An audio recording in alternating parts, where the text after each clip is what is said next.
Hi மக்களே, நான் உங்கள் சோஃபியா. கேட்கலாம் பேசலாம் சேனல்லேருந்து உங்களுக்காக ஒரு குட்டி கதை சொல்ல போகிறேன். இது நான் சொல்ல போகிற இந்த கதை நம்ம வாழ்க்கையோட ரிலேட்டபிள் தான்.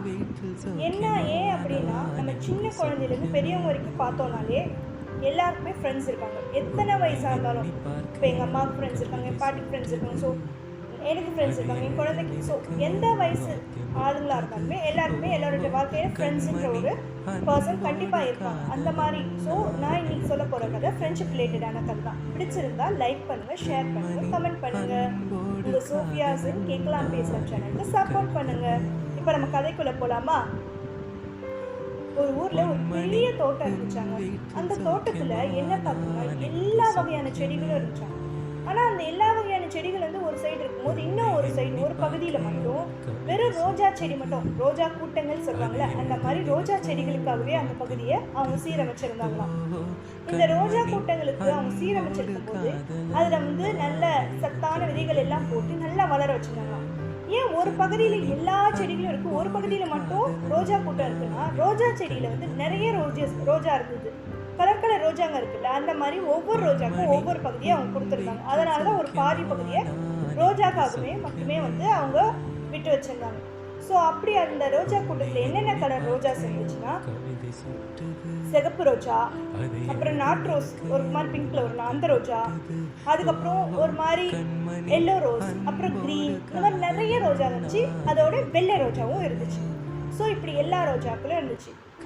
அங்கே வந்து அந்த தோட்டத்துக்கு தினம் வந்து ஒரு குருவி வந்துட்டு போகிறது வழக்கம். அந்த குருவி வந்து இந்த வெள்ளை ரோஜாவுக்கு வந்து திக்கான ஃப்ரெண்ட்ஸ். அது ரெண்டும் ரொம்ப ரொம்ப க்ளோஸ் ஃப்ரெண்ட்ஸாக இருப்பாங்க. நமக்கு இப்போ பெஸ்ட் ஃப்ரெண்ட்ஸ் இருக்க மாதிரி அந்த குருவிக்கு வந்து பெஸ்ட் ஃப்ரெண்ட் யாருன்னு பார்த்தா இந்த வெள்ளை ரோஜா தான்.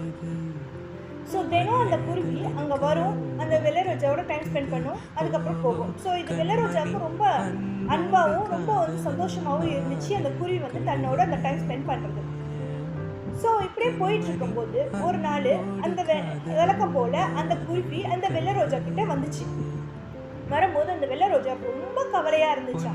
அப்போ இந்த குருவிக்கு ஒரே வருத்தமாக போச்சு. என்னடா நம்ம ஃப்ரெண்டு இவ்வளோ கவலையாக இருக்காங்களே அப்படின்னு சொல்லிட்டு அந்த குருவி வந்து அந்த வெள்ளை ரோஜா கிட்ட கேட்டுச்சான், நீ ஏன் இவ்வளோ வருத்தமாக இருக்கிற அப்படின்னு சொல்லி கேட்டதுக்கு அப்போ தான் அந்த ரோஜா சொல்லிச்சான், இங்கே வந்து இந்த ரோஜா கூட்டங்களில் வந்து நிறைய ரோஜா இருக்குது. சிகப்பு ரோஜா இருக்குது, மஞ்சள் ரோஜா இருக்குது, பச்சை ரோஜா இருக்குது, அப்புறம் வயலட் கலர் ரோஜா கூட இருக்குது, எல்லா ரோஜாவும் இருக்குது. ஸோ அதனால் இங்கே விசிட் பண்ண வரவங்க, இங்கே இந்த பார்வையிட வரவங்க மக்கள் எல்லாரும் இந்த மாதிரி கலர் ரோஜாவை தான் பார்க்குறாங்க. தவிர இது என்ன வெள்ளை ரோஜா தானே, இதில் என்ன பெருசாக இருக்க போகுது அப்படின்னு என்னை கண்டுக்கவே மாட்டுறாங்க அப்படின்னு ரொம்ப வருத்தப்பட்டுச்சாங்க.